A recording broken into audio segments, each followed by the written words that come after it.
The potential of a charge distribution is given by Vz 30 minus 5z square for z less than equals to 1 meter, and Vz is 35 minus 10z for z greater than 1 meter. Vz does not depend on x and y, and if its potential is generated by a constant charge per unit volume rho naught, which is spread over a certain region, then choose the correct statement. So if you look at the expression here carefully, you will find that the potential is changing only along z axis, and potential along xy plane at any point on xy plane is constant. So we can think of a case where electric field is varying only along z axis. Electric field is varying only along z axis, and there is no electric field along y and x axis because potential in that side is not changing. So that means we have to think of a situation where electric field is unidirectional. Okay, so that is a case of a charge sheet we can think of. Yes or no? Now for a charge sheet, we know sigma by 2 epsilon naught is a constant for infinite charge sheet. But here potential is second part, you can say potential is increasing, decreasing linearly, so that is fine. But the first part, potential is decreasing in terms of a square of the distance. Okay, so parabolically it is decreasing. So here the charge distribution will be such that we could think of a infinite thick sheet, infinite thick sheet. We can think of a infinite thick sheet, because in infinite thick sheet, if we are moving into the sheet, then there we know that the electric field is varying with the linear, it varies linearly with the distances. Okay, so we can think of that case like that way. Now here I'm going to give you the theory corresponding to this one.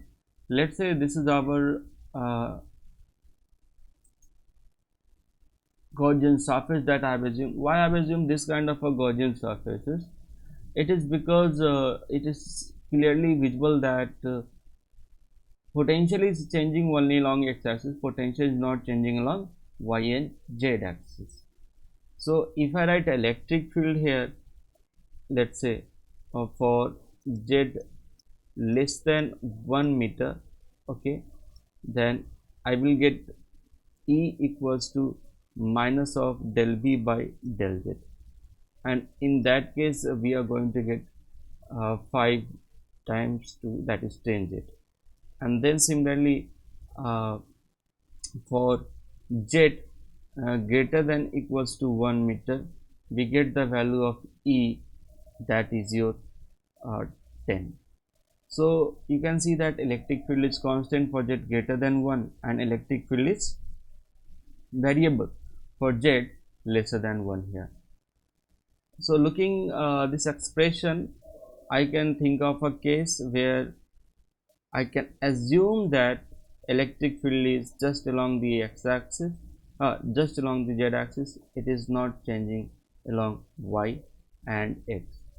And then it is said that we have a constant charge point volume rho naught. So this is another hint that has been given in the question. So it is very helpful. So in that case, if I write the flux here, so let us consider this electric field here as E1 and this electric field here as E2. Okay, and I say that there is small amount of change in the electric field as we move along the z axis. This is our z axis that I am moving along. So this is our z axis that I am assuming, and this plane that you see, this plane is your xy plane. This is our xy plane. Now I can write this as a E2 minus of E1. Okay, and let us consider this distance as dz. Okay, I will tell you why. and this area is a. So I'm working on a differential part here. So E2 minus E1 into area, that is the total flux, linked with this cube. So E2 minus E1 I can write here as the charge enclosed, that is rho times area into dz. That's the total charge enclosed by epsilon naught. Okay. Now E2 minus E1, because this dz is a small, so I can say E2 minus E1 is nothing but this is dE times A, and that is rho A dz by epsilon naught. So you can see A and A will cancel and we will get dE by dz, that is nothing but rho by epsilon naught. Now I can substitute the value here.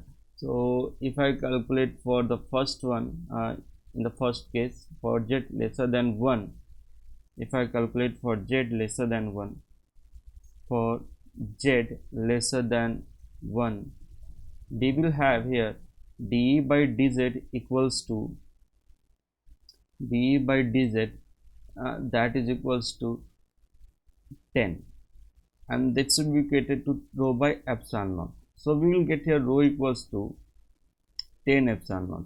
This is for z lesser than 1. And similarly, if I calculate for z greater than 1, okay, for z greater than 1, we will get dE by dz, that is equals to 0.